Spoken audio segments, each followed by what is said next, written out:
नमस्कार, आप देख रहे हैं इंडिया डेली का डिजिटल प्लेटफॉर्म और मैं हूं आपके साथ अंजनी कुमार सिंह। ये छोटे ओवैसी हैं अकबरुद्दीन साहब, तेलंगाना से विधायक हैं। अब इन्होंने उत्तर प्रदेश के मुख्यमंत्री योगी आदित्यनाथ को चैलेंज दिया है और साथ साथ एक बार फिर से 2012 में जो उन्होंने 15 मिनट का बयान दिया था उसको कुछ दिन पहले फिर से दोहराया। महाराष्ट्र में चुनाव प्रचार के दौरान एक के बाद एक ऐसे ही बयान सामने आ रहे हैं। अब ओवैसी ने मुख्यमंत्री योगी आदित्यनाथ पर चैलेंज किया और साथ साथ 15 मिनट का बयान जो उन्होंने 2012 में दिया था और कहा था कि अगर 15 मिनट के लिए पुलिस हटा दी जाए तो देख लेंगे कि कौन किस पर भारी पड़ता है। योगी आदित्यनाथ ने अपनी तकरीर में कहा कि बटोगे तो कटोगे। लोग काफी एतराज कर रहे हैं उस बात पर, मगर मैं ये कहूंगा, बीफ के नाम पर, मॉब लिंचिंग के नाम पर, घर वापसी के नाम पर, सर पे टोपी पहनने के नाम पर, दाढ़ी पालने के नाम पर जो तुम काट रहे हो, क्या ये तुम्हारी नफरत हिंदुस्तान के सबसे बड़ी अक़लियत से, क्या ये मुल्क को कमजोर नहीं कर रही है? इसका जवाब दो मुझे। अगर हिंदू और मुसलमान को तुम लड़ाओगे, हिंदू और मुसलमानों को नफरत कराओगे, तो क्या यह मुल्क को कमजोर करने के बराबर नहीं है? आज मुख्यमंत्री योगी पर किस तरीके से उन्होंने कटाक्ष किया वो मैं आपको बताऊंगा और किस तरीके से इन्होंने मुख्यमंत्री पर क्या कहा वो मैं आपको बताऊंगा। लेकिन उसके पहले मुख्यमंत्री से ये आखिर क्यों भड़के हुए हैं, मुख्यमंत्री योगी आदित्यनाथ ने ऐसा क्या कर दिया जिससे ये छोटे ओवैसी भाईजान भड़क गए हैं, सबसे पहले मैं वो आपको बताता हूँ। दरअसल सबसे पहले मैं आपको वो तस्वीर दिखाता हूँ कि आखिर छोटे ओवैसी क्यों भड़के। मुझे इधर आना पड़ेगा, इधर से मैं समझाता हूँ कि आखिर वो वजह क्या थी। दरअसल इसमें आपको मैं दिखाऊं कि दरअसल छोटे ओवैसी साहब को मिर्ची क्यों लगी है। दरअसल मुख्यमंत्री योगी आदित्यनाथ ने हरियाणा विधानसभा चुनाव में एक नारा दिया था, बटेंगे तो कटेंगे, एक रहेंगे तो नेक रहेंगे और सुरक्षित रहेंगे। और ये जो उनका नारा था हरियाणा के विधानसभा चुनाव में काफी काम आया और बीजेपी ने वहां पर हैट्रिक लगा ली। इसके बाद से इसी नारे पर सियासत गरमा गई है। उत्तर प्रदेश की बात कर लें, जहां उपचुनाव होना है वहां पर इस नारे को लेकर समाजवादी पार्टी हर दिन नए नए नारे गढ़ती है। कांग्रेस ने भी इसी नारे को लेकर एक नया नारा गढ़ा। झारखंड हो चाहे महाराष्ट्र हो, हर जगह की जो सियासत है इसी नारे के इर्द गिर्द घूम रही है। लखनऊ में समाजवादी पार्टी ने एक फिर पोस्टर लगाया जिसमें उन्होंने कहा कि न हम बटेंगे न कटेंगे। एक और पोस्टर कुछ दिन पहले लगाया गया था कि मठाधीश बांटेंगे और पीडीए जोड़ेगा, गंगा जमुनी तहजीब। ऐसे तमाम जो पोस्टर है वो समाजवादी पार्टी लगा रही है। क्योंकि महाराष्ट्र में भी चुनाव है और इस दौरान ओवैसी की पार्टी वहां पर दमखम के साथ चुनाव लड़ रही है और छोटे ओवैसी यानी अकबरुद्दीन ओवैसी चुनाव प्रचार करने पहुंचे थे महाराष्ट्र में। एक विधानसभा के दौरान चुनाव प्रचार के दौरान उन्होंने मुख्यमंत्री योगी आदित्यनाथ को ललकारा। उन्होंने कहा कि मैंने सुना कि उत्तर प्रदेश के मुख्यमंत्री योगी आदित्यनाथ ने कहा है, एक तकरीर दी कि बटेंगे तो कटेंगे। इसको लेकर इन्होंने अकबरुद्दीन ओवैसी ने कहा कि जो मुख्यमंत्री ने ये नारा दिया है, उन्होंने कटाक्ष करते हुए संघ बीजेपी और मुख्यमंत्री पर कहा कि जो दाढ़ी देखकर, जो टोपी देखकर, जो बीफ खाने को लेकर आप लोग काटते हो, क्या उससे देश एकजुट रहेगा? यही नहीं, उन्होंने लगे हाथ औरंगाबाद यानी संभाजी नगर में जो कार्यक्रम में उन्होंने कहा कि बस 15 मिनट का वक्त बचा हुआ है। 15 मिनट कह के उन्होंने अपने 2012 वाले बयान को एक बार फिर से यहाँ पे कहने की कोशिश की। हालांकि बाद में उन्होंने अपना करेक्ट किया कि भाई 10 बजे तक भाषण देना है मुझे, अभी 8:45 बजे है, यानी 15 मिनट बचा हुआ है। लेकिन इसको लेकर उन्होंने एक बड़ा मैसेज अपने कार्यकर्ताओं में दिया। 2012 में ओवैसी, जो कि अपने ऐसे ही भड़काऊ बयान के लिए जाने जाते हैं, अकबरुद्दीन ओवैसी ने 2012 में कहा था कि 15 मिनट के लिए पुलिस और फोर्स को आप हटा लो भारत से और उसके बाद हम दिखा देंगे कि किसमें कितना दम है। उसी तर्ज पर एक बार फिर से औरंगाबाद में ओवैसी ने 15 मिनट की बात कही। और साथ साथ मुख्यमंत्री योगी आदित्यनाथ को भी चैलेंज किया कि जो आप बांटने और काटने की बात करते हैं, कौन कटेगा कौन बटेगा, आप लोग काटते हो टोपी के नाम पर, बीफ के नाम पे और मजहब के नाम पे। तो आप सोचिए कि आखिर इस नारे के पीछे इतनी बड़ी सियासत क्यों हो रही है। हर पार्टी की अपनी अपनी एक सियासत, एक भूमिका, एक विचारधारा है और एक वोट बैंक है। अब आप देखिए विपक्षी पार्टियां, उनका मेन क्या है, मुस्लिम उनका वोट बैंक हो जाता है, बाकी MY समीकरण हो या फिर जो अलग अलग जातियों को जोड़कर, मुस्लिमों को जोड़कर एक उनका विपक्ष का वोट बैंक होता है। बीजेपी का जो एजेंडा है वो ये चाहते हैं कि जो हिंदू हैं वो जातियों में न बटें, क्योंकि जाति की जो सियासत होती है वो कई बार राष्ट्रीय पार्टियों पर भारी पड़ती है। और पिछले 2014, 2019 या फिर हम यूपी के 2022 की भी बात कर लें तो वहाँ पर जाति फैक्टर फेल हो गया था और ये तमाम जो सियासी पार्टियाँ थी वो कहीं न कहीं बैकफुट पर चली गई थी। अब 2024 का लोकसभा चुनाव जब आया तो अखिलेश यादव, राहुल गांधी और तेजस्वी यादव ने संविधान बचाओ, आरक्षण बचाओ को लेकर एक एजेंडा चलाया, जाति जनगणना कराने की बात कही और ये मुद्दा उनका काम कर गया और बीजेपी को पूर्ण बहुमत से आने से उन्होंने रोक दिया।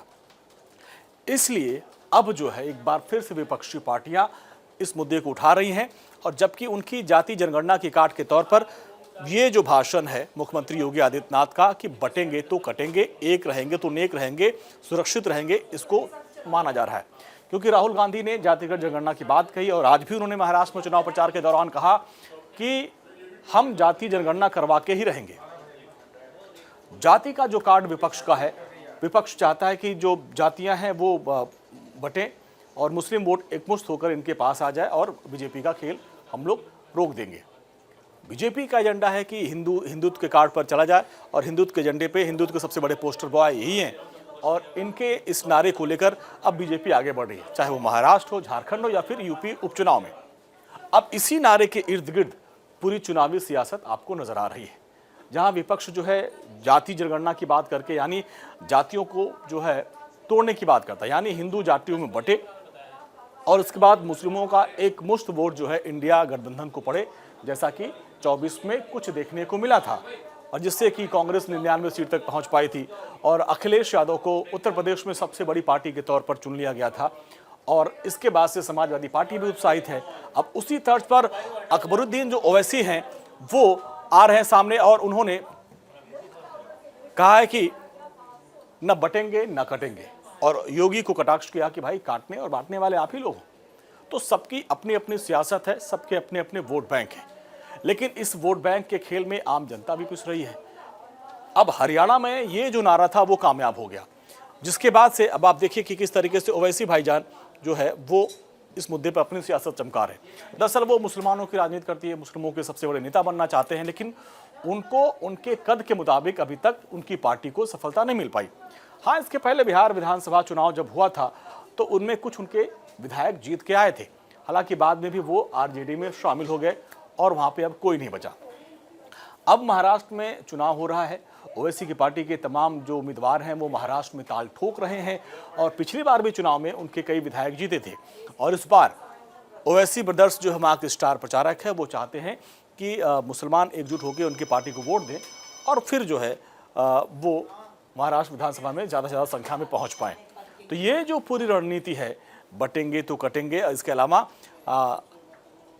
जो समाजवादी पार्टी या फिर कांग्रेस का है कि मठाधीश बांटेंगे लेकिन PDA जोड़ेगा, यानी अब ये जो पूरी लड़ाई है जाति बनाम धर्म पे आ गई है। बीजेपी चाहती है कि हिंदू जातियों में न बटे, वो एकजुट रहे और इसीलिए ये नारा देते हैं।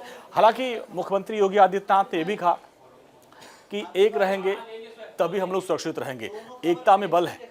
इसको लेकर प्रधानमंत्री नरेंद्र मोदी ने भी यही बात कही थी।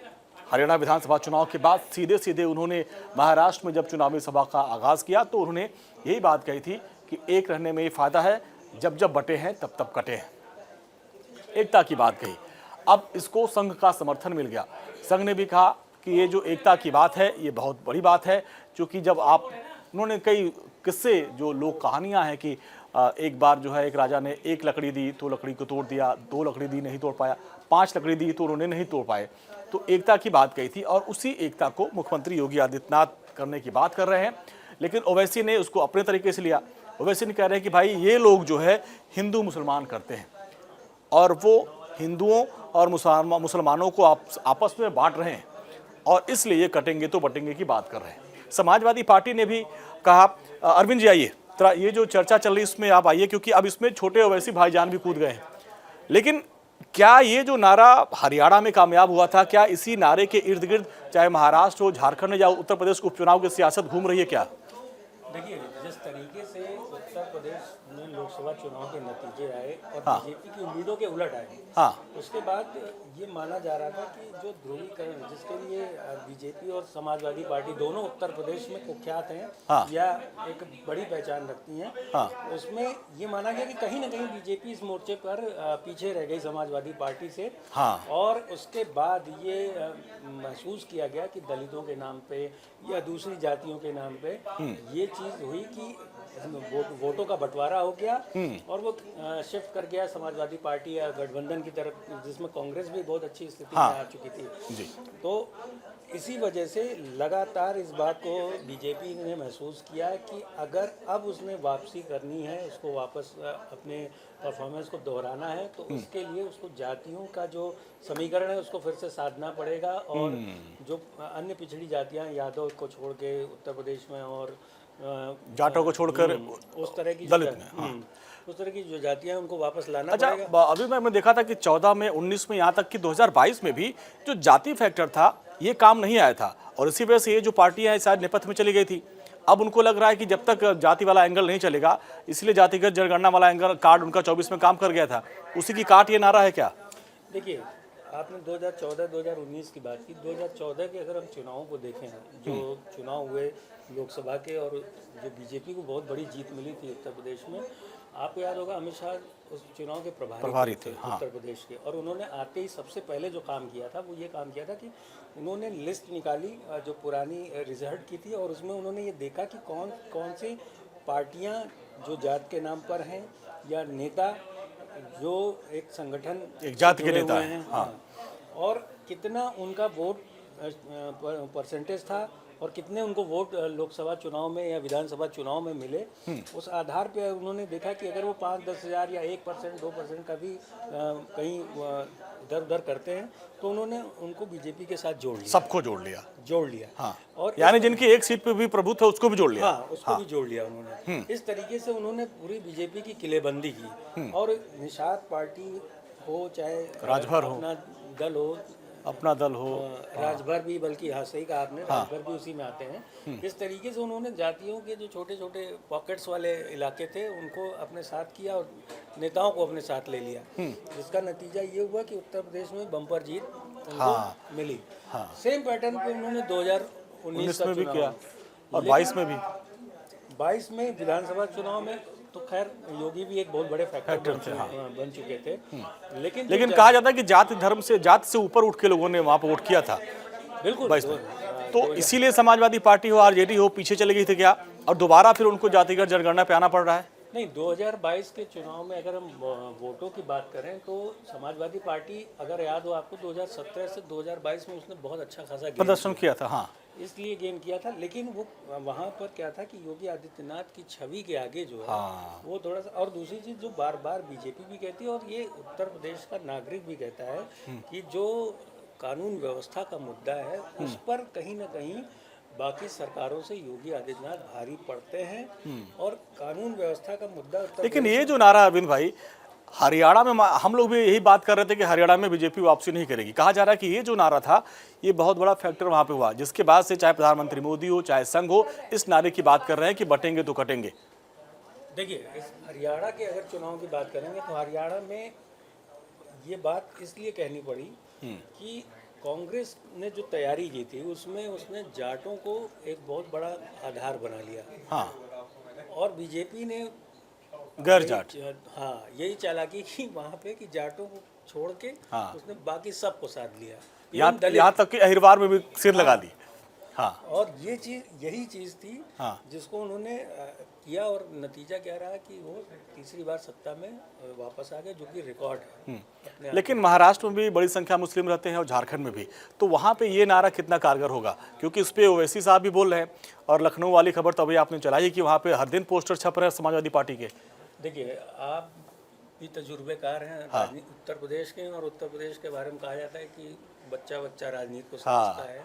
तो जहाँ हिंदू और मुस्लिम की बात जब आप लोगों की बात करते हैं तब ये कहना थोड़ा मुश्किल होगा कि चुनाव में होगा क्या। लेकिन जैसे ही आप ये कहते हैं कि हिंदू मुस्लिम, अपने आप सारे समीकरण समझ में आने लगते हैं कि होना क्या है। अगर बीजेपी ये बात कह रही है तो इसके पीछे का मकसद क्या है और इसका फायदा क्या होना है, ये उत्तर प्रदेश से बेहतर कोई नहीं जानता, उत्तर प्रदेश के आदमी से बेहतर कोई नहीं जानता है कि अगर हिंदू और मुस्लिम का जिक्र बीजेपी ने कर दिया है तो यकीनन ध्रुवीकरण होगा, और उस ध्रुवीकरण का फायदा बीजेपी। अच्छा, ऐसे में ओवैसी जो छोटे अकबरुद्दीन ओवैसी ने भी अभी आपने वो खबर भी चलाई अपने शो में, उन्होंने कहा कि भाई ये जो काटने बांटने की बात तो खुद ही करते हैं, लेकिन लगे हाथ उन्होंने 15 मिनट वाला जिक्र कर दिया। उसके जरिए क्या मैसेज देना चाह रहे थे ओवैसी को? 15 मिनट वाला बयान काफी विवादित था 2012 वाला। नहीं, वो 15 मिनट वाली बात तो खैर वो उसी संदर्भ से उठा के उन्होंने अपने भाषण में कही, क्योंकि जो उस समय का मामला था वो ये था कि 15 मिनट प्रचार का वक्त रह गया था 10 बजने में, इस वजह से। लेकिन मैसेज तो दे गए ना। वो मैसेज उन्होंने उसी बहाने दे दिया, और 15 मिनट की बात का कोई वैसा गंभीर अर्थ जैसा 2012 में था उसमें था, उस तरीके का नहीं था। लेकिन हाँ, ये है कि उन्होंने भी इसी बहाने रिकॉल कराया है एक बार अपने वोटर्स को कि हम आपके साथ खड़े हैं, और किस ढंग से खड़े हैं, किस तरीके से खड़े हैं, ये आपको भूलना नहीं चाहिए उस 15 मिनट की बात से। चलिए, धन्यवाद अरविंद जी। तो आपने देखा किस तरीके से बटेंगे तो कटेंगे के नारे पर विवाद हो रहा है। अब छोटे ओवैसी ने भी मुख्यमंत्री योगी आदित्यनाथ को ललकारा है, और साथ साथ 15 मिनट वाली बात एक बार फिर से कही है। अब देखना यह होगा कि इसका असर विधानसभा चुनाव में, चाहे वो महाराष्ट्र हो, झारखंड हो या फिर यूपी विधानसभा में, कितना पड़ता है। फिलहाल आज के लिए बस इतना ही। नमस्कार।